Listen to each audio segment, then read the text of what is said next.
Hi అందరికీ KA 999 బ్లాగ్స్కి స్వాగతం అండి. ఈరోజు స్పెషల్ వచ్చి టమాటా చట్నీ అండి. దీనికి కావాల్సినవి పండు టమాటాలు ఒక 5-6 తీసుకోండి. దానిలో పచ్చిమిర్చి ఒక 10-12 యాడ్ చేసుకోండి. కొంచెం ఘాటుగల మిరపకాయలు అయితే బాగుంటాయండి, పెద్దగా ఘాటు ఉండట్లేదు ఇప్పుడు.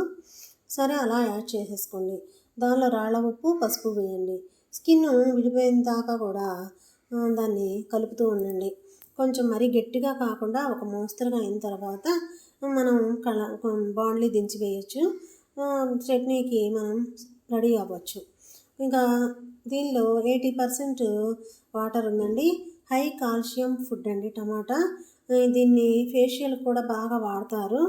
ఇంకా ప్రతి దానిలో కూడా టమాటాలు యాడ్ చేస్తూ ఉంటారు కదండి, మీకు తెలిసిన విషయమే కదా అన్నీ.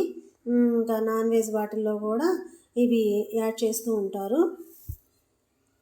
ఈ టమాటా పచ్చడి 2 days నిల్వ ఉంటుందండి. దీనిలో చింతపండు వేయకపోయినా కూడా గ్యాస్ ట్రబుల్ వాళ్ళకి బాగుంటుందని చెప్పి ఇలా చేస్తున్నానండి నేను. దీనిలో వెల్లుల్లిపాయలు, జీలకర్ర, టమాటా పచ్చడి మనం చేసుకుని రెడీగా పెట్టుకుంది అది కలిపి గ్రైండ్ చేసేసుకోండి. ఇంకా చట్నీ అయితే రెడీ అయిపోతుంది. ఇది చపాతీ, పుల్కా, దోశ, రాగి దోశ, బోండా, మైసూర్ బోండా, పునుగులు, ఊతప్పం అన్నిట్లోకి ఆల్ ఇన్ వన్లోకి టమాటా చట్నీ అద్దరిపోతుందండి. అన్నంలో కూడా రైస్లో నెయ్యి వేసుకొని తింటే చాలా అంటే చాలా బాగుంటుంది. చివరిగా ఇట్లా బాండ్లీ పెట్టుకుని మినపప్పు, ఆవాలు, పచ్చిశనగపప్పు, ఎండుమిర్చి, కరివేపాకు, ఫైనల్గా ఇంగువ అన్నీ పోపు పెట్టుకోండి. ఇంగువ లేకపోతే ఆ చట్నీకి అసలు టేస్ట్ రాదండి. కంపల్సరీగా ఇంగువ యాడ్ చేయండి.